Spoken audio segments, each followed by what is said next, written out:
Untitled, registered mental health expert, hip-hop's favorite therapist. Right. I can use your point of view.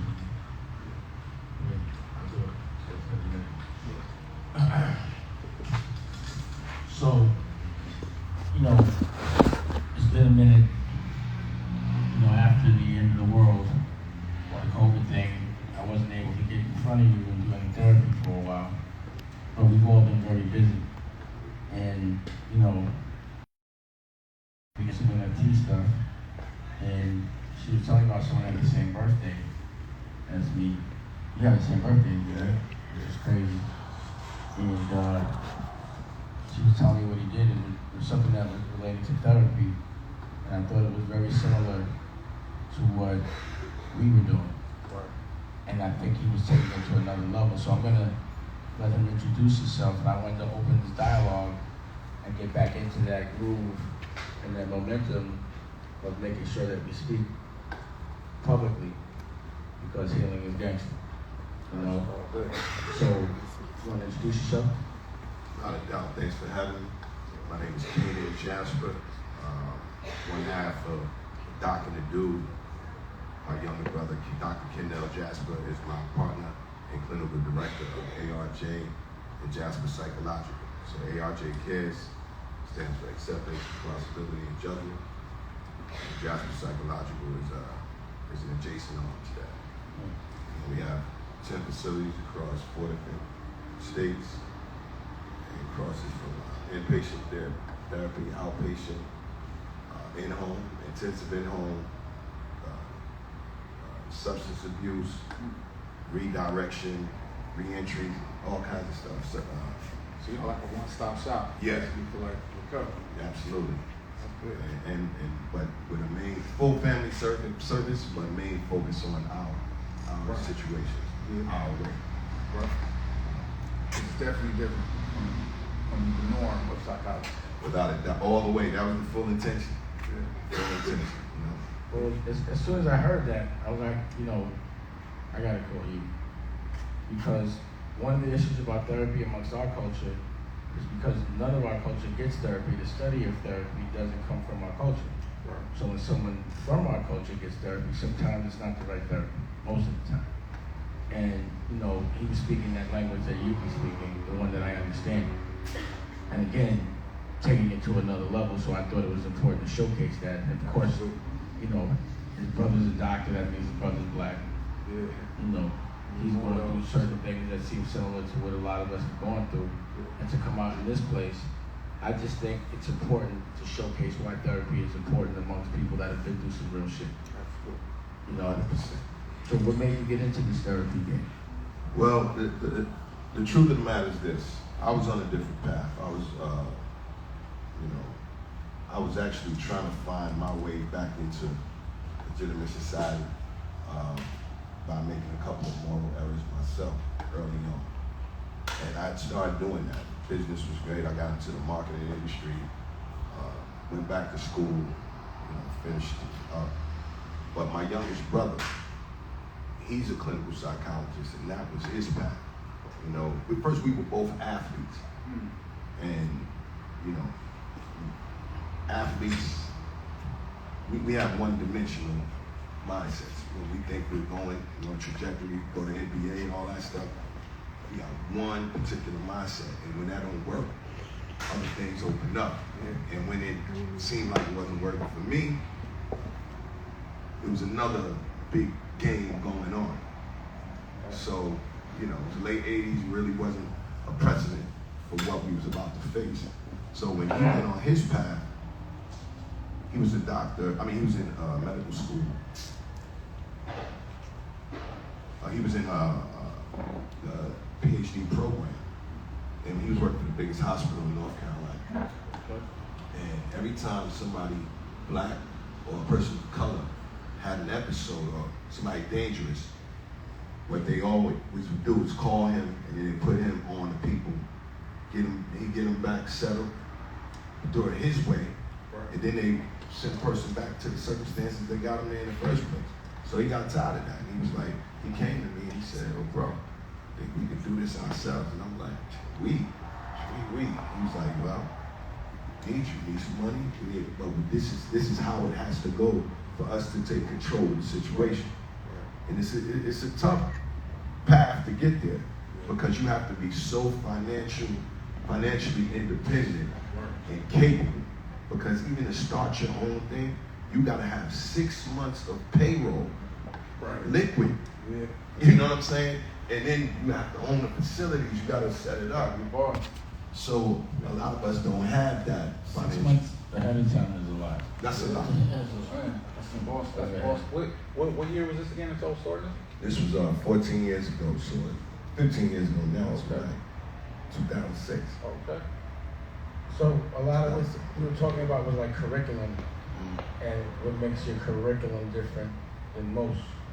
So I was like curriculum. What's the difference between curriculum and just getting the therapy or the rehabilitation? Well, they go hand in hand actually because with my clients I do a lot of psychoeducation. Right.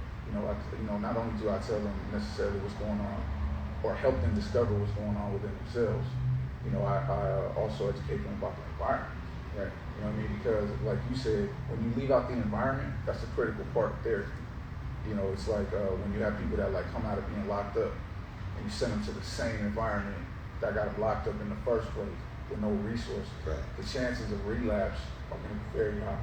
absolutely. So we have to educate our clients and the people we're trying to help about how can they fit into their environment differently. You know what I mean? How can they react differently to them? Because some people can't afford to escape certain things, as we all know. 100%. But you can become aware and change how you react to that environment.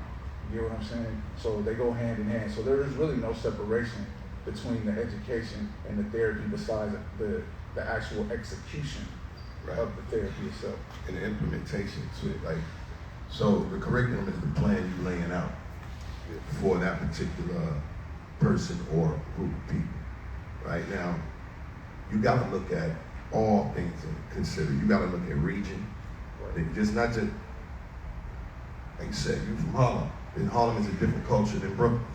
100%. LA is a different culture than San Francisco. Absolutely. You know what I'm saying? And Oakland. So you got to take in consideration the little cultural nuances that happen in each area. And the other part of it is you cannot diagnose somebody if you don't look at their environment. So many of us, again, misdiagnose. How you gonna go to somebody's house? I'll give you a perfect example, right? A little 7-year-old kid came into our program. He was already on medicine, right? They sent him to us. He's bugging out. He's addicted. And we like, yo, who diagnosed this kid? Like, y'all ever been to his house? So why'd y'all put him on medication? He's like, well, he couldn't stay still. He was just sober. I'm like, well, we went to his house. There's 7 of them living in a 2-bedroom apartment. His bed is the couch. He trying to do his homework on the bed. People want to watch TV. Got to move over here. Go in the kitchen. Grandma in the kitchen cooking. You go over here. His sister over here. It's amazing that he can even cope. Yeah. And he's 7 years old. You want him to just stay still? Your boy. And that medicine not going to do nothing about that. There is no medicine that can make you smarter or pay attention. Right. That's a false. It can make you appear that you are paying attention because it calms you down because you're somewhat sedated. Someone's like, oh, he's paying attention. That's not what he's doing. It gives the appearance, but he's not making them smarter. It's not making them more focused. It's probably just sedating them a little bit so it makes that teacher who doesn't know how to deal with him or her more comfortable because now they can control it. Right, absolutely. Yeah, I agree. There's a lot of misdiagnosis, and especially with kids, which is the worst time to get those diagnoses because it affects them for the rest of their life. Yeah. It affects their placement in school. It affects how they internalize themselves. For instance, if you have somebody who they'll quote unquote say is misbehaving, right? Now they'll just ship them to a run-of-the-mill psychologist or psychiatrist, right? Instead of considering the environment like you're saying, they'll give them a behavioral disorder. Right. You know what I mean? Oppositional defiant. Right. Or whatever the behavior disorder might be. When it's really a symptom of post-traumatic stress. You know what I'm Oh, saying? let's get into that. And this is the problem when then you start over medicating. Because I do think that medication has a place. It does. Because there are people who have chemical issues. Absolutely. You know what I mean? But most of those materialize later in age. You know what I'm saying? But I would say a good 80 to 90%, especially within our culture, Oh yeah. misdiagnosed Oh, yeah. from the giddy up. Oh yeah. And that's the problem. You gotta exhaust all avenues before you start introducing something foreign into the body, right? Because you cannot separate mind, body, and spirit. You can't do it. So we don't even explore diet. Not a time. Speak on it. Yeah. You know, so how you gonna, before you go explore the diet, how you gonna go medicine before you explore the diet? Right. You know, there's certain foods that give you energy I remember when I was younger, I used to fall asleep in class. Smart, but I was falling asleep. Matter of fact, me and all my brothers got with ADD. You know, grades was through the roof, but self-control and behavior, unsatisfactory. Well, we was boys, we was active, and we didn't have people that knew how to deal with that part, you know? So, but I had a strong pots to be like, nah, he ain't doing none of that. You know, so as parents too, we have to be willing to stand up to administration who don't have the understanding on how our kids need to be raised as well. And on themselves. I don't know. Most adults I know take a pill once a day. That's just It's scary, it's but the it's same true. color pill. It's true. It's the normal thing for somebody I know to say, I got to get my pill, my happy pill today. It's become cliche when people say now, yo, I don't know what I'll do without my meds. My meds, like it's a cool thing. I'm like, look, that's not a cool thing because you cannot determine the side effects. Nor do you know who that pill was made for. You know, different body types, different weights, different genders, if for lack of a better word. I know that's a tough topic right now, but something that may work on someone who's Caucasian might not work on someone who's black. Absolutely. Or someone from a southern region, things won't work in the northern region. You know what I mean? Something simple as honey. Honey from one region will not be as effective. Like if I don't live in that region. Right. And the reason why that information is scarce to the mass media, or even myself, as you know, after years and years of being a student, you know, I've done the research, and there's not that much out there. You know, I've had to, you know, I have a paper coming out in a book. That's one of the first researchers to even cover this topic. And you would think, as much of this history that black people are part of from the beginning, it's crazy how much there's no research on how these therapies affect us. Because like everything else in the country, most things in the country comes from a racist background. So, you know, a lot of the psychology was geared towards the Caucasian white male. Well, they said that as the norm. Yeah, so that's what they study, and that's what and everything, even to this day, the interventions that they will use, and black, Spanish, whatever, they use the same interventions. You know, the guy who had the most popular prognosis or for diagnosis was a 58-year-old dude from Iowa. Right. He never rode the subway. So how's he gonna talk to a kid from the inner city who's dealing with oppression, you know, and violence? It's like you almost have to have been oppressed to help someone that's been oppressed to relate. Yeah. You know what I mean? It's like my father was addicted to heroin, and when he became the director of the methadone clinic, because all the counselors used to be heroin addicts. You know what I mean? Look how this works, right? If you're sick, naturally, right? If you're sick and something happens in your body, what happens is your antibodies wake up. You know, like if you have a virus, they go to a compromised cell. So the virus needs a host. So what would happen is your antibody's supposed to wake up, and they appear like compromised cells, but the virus, it doesn't affect, it doesn't spread. So it subsides the virus. Because we all have viruses in our body that generally just lay dormant. You know, we're in an epidemic as well. So let's say we got some shorties running around in the street and they acting up. Yeah. You gotta send them antibodies to get them. You can't send a healthy cell to get them. Right. You gotta send a cell that's been through something. So to fight it. Like one of us can grab a shorty, be like, yo, yeah. I know you wanna take his head off, right? But chill, let me show you another way. And he's gonna feel that it's like something familiar about this. Right. You know, but that's the same way we have to approach therapy in our communities. You cannot send somebody who is not familiar with those circumstances and then think you're gonna have a significant change. Exactly. And a prime example of this is, for instance, the general therapy that people tend to think about, right? The goal of it is that they come in wanting this ultimate peace, right? They think it's like this ultimate like chi that they get like magically. Yeah. You know what I'm saying? Now what they don't understand about living in the neighborhood that we come from, all right? They have something called, and we've talked about this, the cognitive behavioral therapy approaches, right? Which are evidence-based. Yes. And they do have a good track record with certain things, right? But part of cognitive behavioral therapy, if you're working with a child that's from the hood, right, is you sit there and go, you analyze their anxiety, right? You sit there and go, all right, well, if I'm talking to a white kid and then he has a fear of death or he has a fear of violence, you could look at his environment and say, do you really have this around you? And through therapy, they're able to analyze it logically and say, no.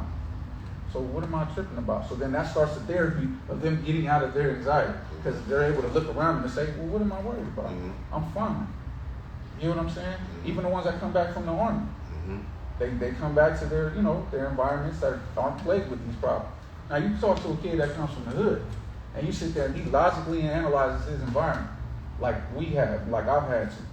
You sit there and go, can I really go to the liquor store and get shot for no reason? Yeah.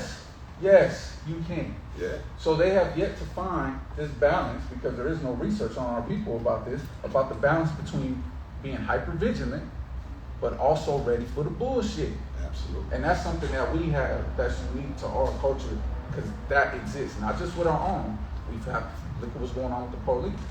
You know, we're threatened every single day. So how do you administer therapy to a kid like that who really has those problems? And that's why we need more faces like yourself. Some of the things that you're doing in the communities with the centers mm-hmm. and things like that. Because people like us that's sitting here, we understand the nuances that go into coming up in that environment. And to even the well-intentioned people that want to help, and we welcome it because we need all the help that we can get. You know what I'm saying?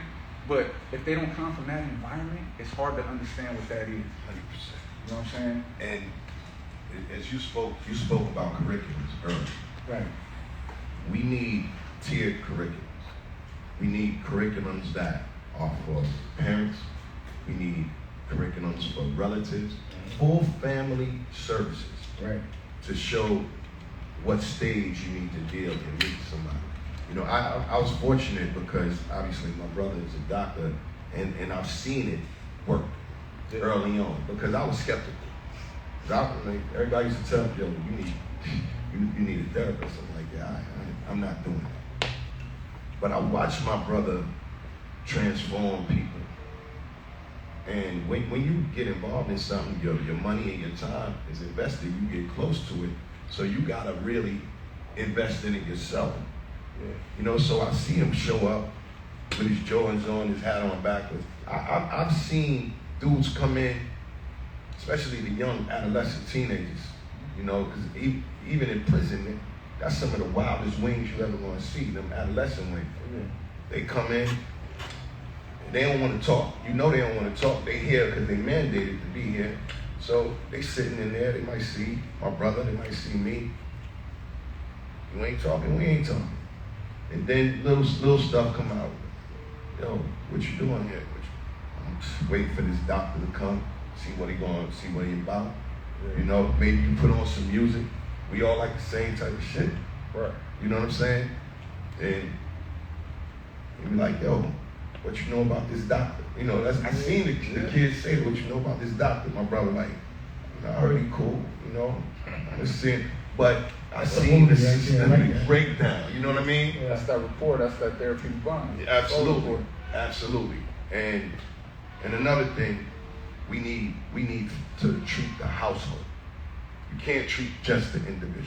Yeah, absolutely, it's a system. The household be the reason for the trauma in the first place. Right, so everybody's accountable. And that's why you gotta go there. You gotta show people, listen, I'm here with good intention. And the hood gonna receive you well. Because we done went into some serious environments. Yeah. But if dudes know that you there for help, they be like, you know what? Cool. I mean, we went into this fucking trap house, right? They ain't had no. I'm in there. I'm like, yo, y'all need to turn the lights on. They like, yo, lights ain't been on in 3 months. Yeah, that's a band. We call that a band dog. Right. So I'm like, dog. Man. So we come out. We said, let's do this outside, you know, because you know we ain't fools. We come in prepared, you know. But let's do it outside, man. Within 30 minutes, we doing a whole group therapy outside. Dudes is pulling up, turning the music down, you know, they smoking, but they like, yo, now they got questions. You know, so now we got literally 20 people outside, and we doing therapy for like the whole strip. Like a therapy concert? Something like that. You'd be surprised that therapy can come from just you listening to somebody. Yeah. You know what I'm saying? Like just you giving an ear to somebody and letting them just do the process and vent. That's therapy in itself. Why do you think hip hop is what it is with us? Because that's the only therapy that we have for so long. Because dudes wouldn't go see therapists. So what they gonna do? They gonna go see Mr. Ice Cube, the therapist. Right. You know what I'm saying? You know, Mr. Big. You know what I'm saying? You know, whoever they was listening to, Mr. Pop. You know what I'm saying? So, you know, just the fact that you're able to relate to them on that level, and they know that it's genuine.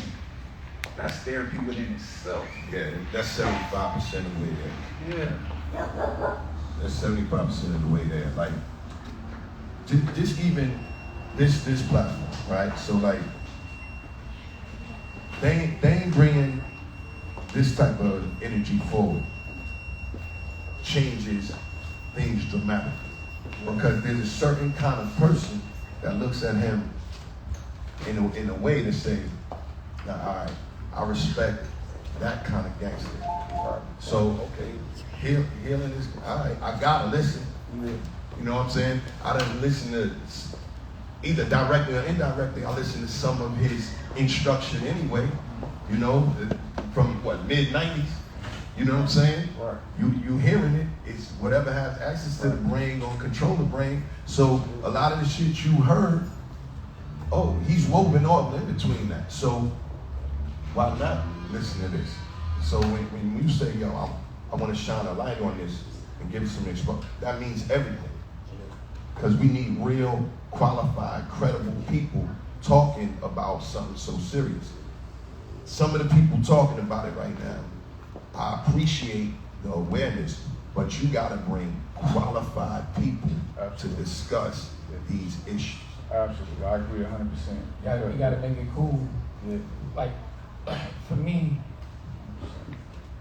for someone that wants to be a boss or be complete, you always want to make yourself better. You want to be as prepared as possible for whatever you're about to do. So if I'm gonna play a sport, I want to be as prepared as possible so I can win. A business, to be in the street, you're going through it. So having someone to help you prepare for life, to make sure that you are doing things right, that you're not gonna have to learn the hard way, it's just logical to me. It's like learning how to fight. Yeah. You know what I'm saying? So if you're in a better place than everyone else around you, you also begin to recognize other people's insecurities. So you understand why they're doing what they're doing, and you know not to react a certain way. You know what I mean? So like, my biggest problem when I was in corporate America was they were triggering me. They were saying things that in the street that would get you hurt, and you can't do nothing. Right. So in that moment, I'm like, damn, now I feel soft. Now I feel disrespected. And it's gonna keep happening. I need to make an example, and I can't do shit but yell. Because people didn't understand where I came from, you know, genuinely, a lot of that shit, like one of those things, you cannot come back out. Right. You just can't. I couldn't allow it, because then it would bring so much focus on me to become a victim.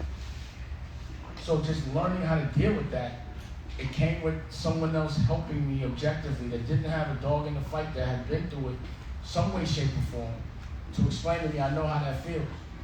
You know what I'm saying? Because it happened to me. And this is the way you gotta deal with it.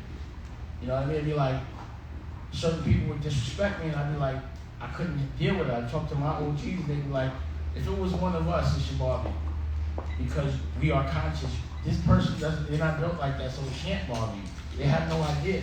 But if someone doesn't take the time to tell you that, you just react. You know what I'm saying? And that's how people end up in jail.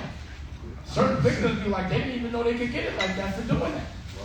You know what I'm saying? So if you can understand how to recognize triggers and stay away from people that pull them, which is what I did, and I changed my whole life and the people I was around, environment, and everything. Because at the end of the day, you don't really ever heal from the shit that bothers you. You just know how to fucking control it. You know how to deal with it and recognize it and stay away from it. You know? And then when you see somebody doing something, to compare it, like, oh, I remember being that same person. So I wanted to be cool, to make it where you're never out of pocket. You know, that you always are one step ahead of everybody because you're so prepared. You know, it's hard to recognize someone's faults if you can't recognize your own.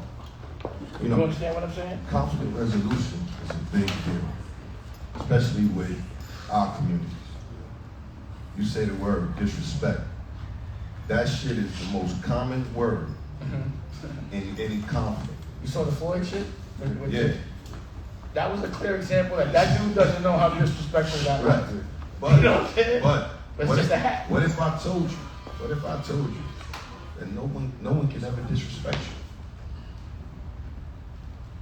It's a mathematical equation. Now you say two negatives make positive. Respect. It's a trilateral. Before you get to disrespect, you got respect. You got spec. Spec first. S-P-E-C. That's to see. It means to see. Right? In its very root, in its Latin root. And you see the word S-P-E-C in so many things. You know, spec, respect, disrespect, introspection, spectrum, species. Right? Group of organisms that see similarities between each other. So they know how to communicate with each other. But it starts with respect. The way I see myself. The way you see me is only a reaffirmation of the way I see myself. That's where respect comes from. You know? So like Dr. Ben Constant has a quote. He says, I only interact and debate with my peers. True. All others I teach or I don't see. Right. He doesn't mean visually. He means we are not the same. So if I see myself a certain way and you reaffirm that, you either respect me, you respect me. So either you respect me or you don't. Disrespect now comes back on me, right? Now, if I do something disorderly, so dude didn't disrespect Floyd, dude did something disrespectful, he disrespected himself. Yeah. You gotta change the intellectual DNA, like you said. But if you don't want it to happen again. But he's in a confrontation. Yeah.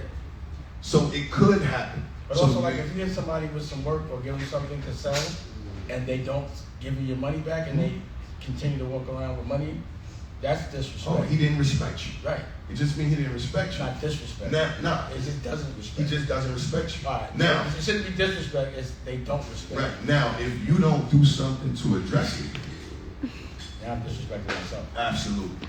Either you do not deal with this person anymore, or whatever ecosystem you in, you might have to handle it like that. But what is going to give you the most successful and progressive outcome?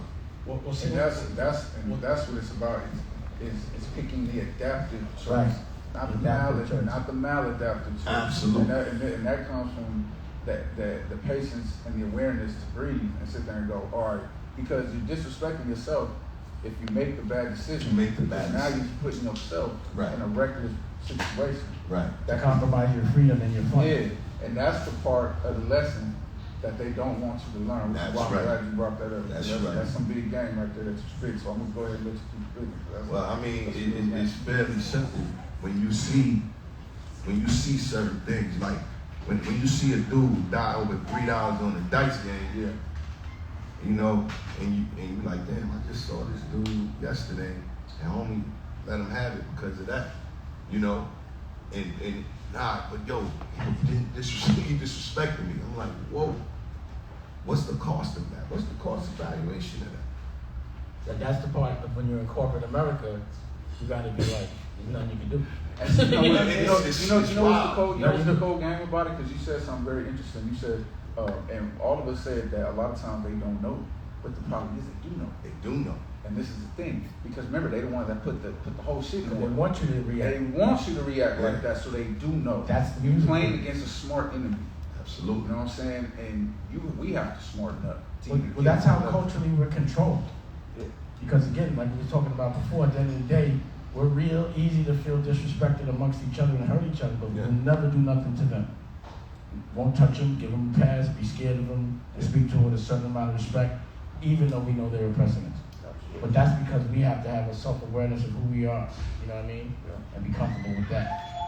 It's just about breaking that program. Yeah, absolutely. And what I love about what you're doing too, and what you have brought up is not only are we helping therapy get cool and making it popping, but we also create a path for other people to do something else besides, like you said, be a basketball star or be a rapper or be something that they see on Instagram. It creates another avenue. When they see people that's qualified to do these things, they can sit there and go, look, he said that.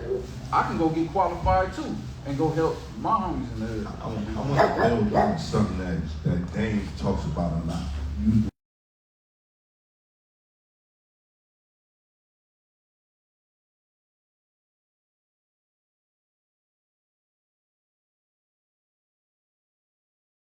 Turn them into other bosses, right?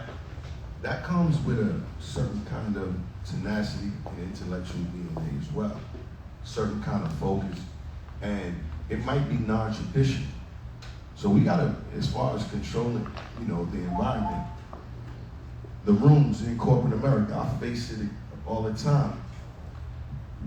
We have to fight in real time between our actual self and our adapted self. You know, because the cultural lines are not clear in those rooms. So somebody can say, there's plenty of times where I've been the only black dude in the room, and somebody says something culturally offensive, and in my mind, I'm like, I want to jump across the table and snap the shit out this person. Yeah, right. But that's my actual self. My adapted self is like, all right, how do I address this situation and not ask myself out of the whole situation, right? I have to fuck it all up. Yeah, but then the thing is, sometimes it takes that. Sometimes it takes that for you to maintain your own sanity.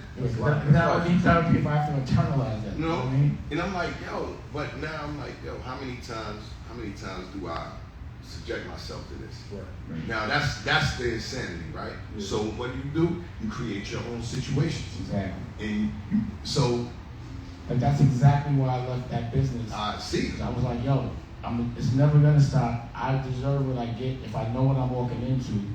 How am I get mad and get disrespected if I'm walking into like signing on to being disrespected? Right, and it's clear. It's clear. Like you can't do it. People have their opinions. He'll start bugging out. He'll be irate. I'm like, I don't see anything irate. I see standing in position in something. Well, that's what they're gonna say against a passionate black man. Absolutely. That's one of the biggest weapons they use against. If I sit here and stand up and raise my voice, they gonna take it as a threat of violence when I'm just passionate. Turning to camera. Right. What's boundaries about? Is the worst. And it's very healthy to set boundaries. Boundaries are very healthy. You know what I mean? You set your boundary and you're like, look, I ain't fucking with that. Yeah. This is my don't cross my boundary.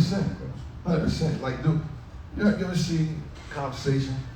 I was talking to one of my boys. He was like, yo, such and such, yo, I saw him with homeboy girl. Yeah. I'm like, damn, he knows you. Why you do that? Right.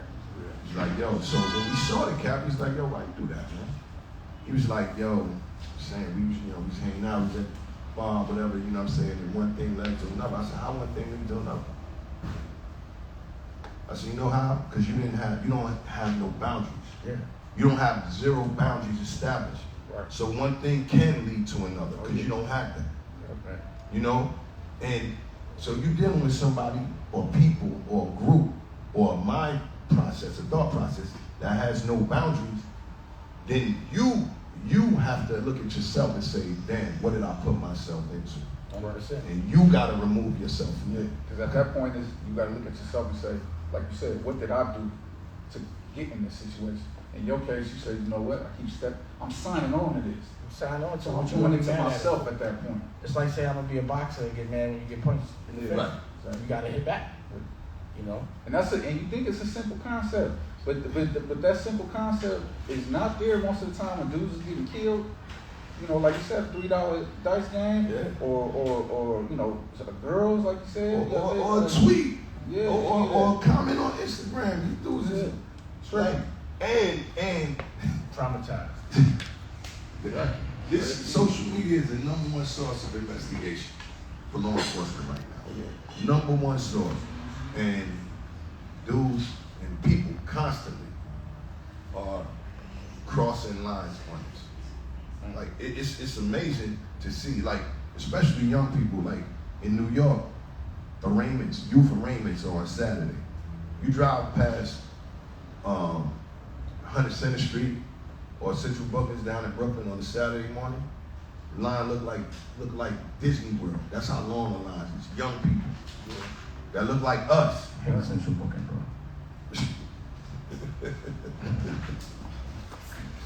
I think everybody do. 100 Center Street is the I worst address. ain't mean to bring up trouble. That's gonna be a therapy session. Yo, we all do. But like, as I'm saying, Everybody hates the Central. bad decisions start with your processing of thought and how you interpret the situations around you. You know? Dude, if you 3 blocks away from me and you throw a rock at me and that shit land a half a block in front of you, there's no need for me to come in range to address that.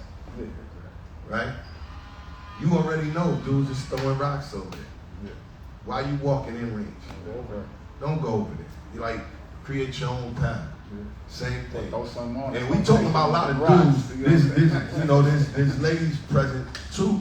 Same thing though. Like if you know this situation is, It's like going to a party during COVID, in the height of it, with no mask on, they get mad when you catch them.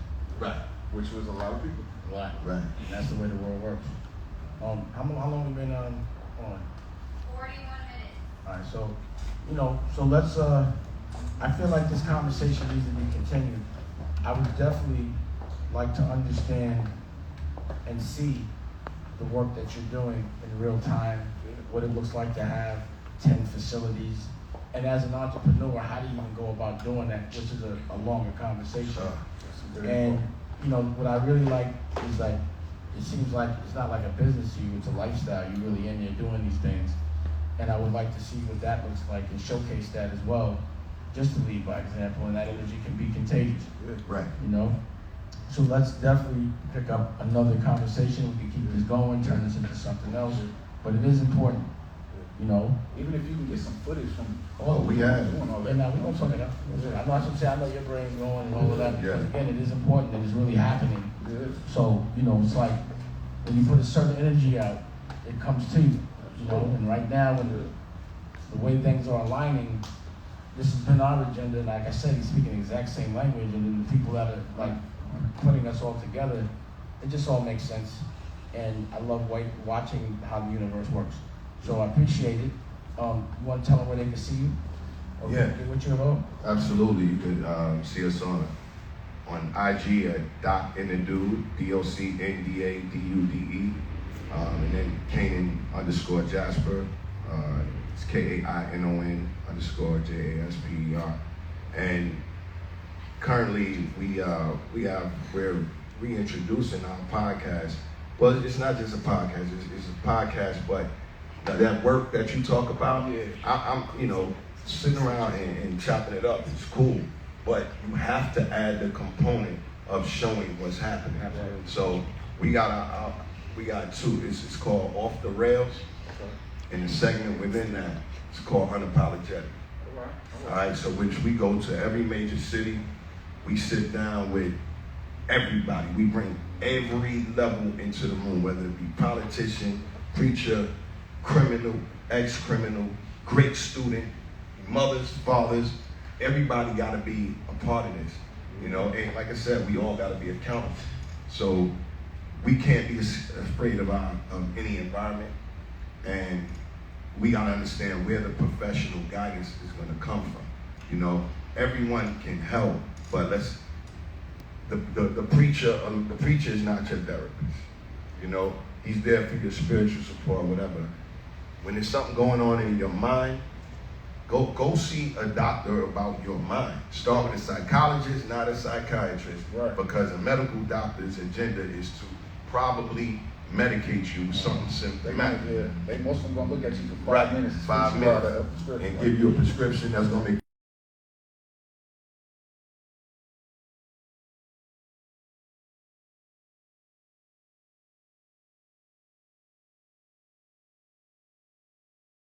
our facilities at jasperpsychological.com as well.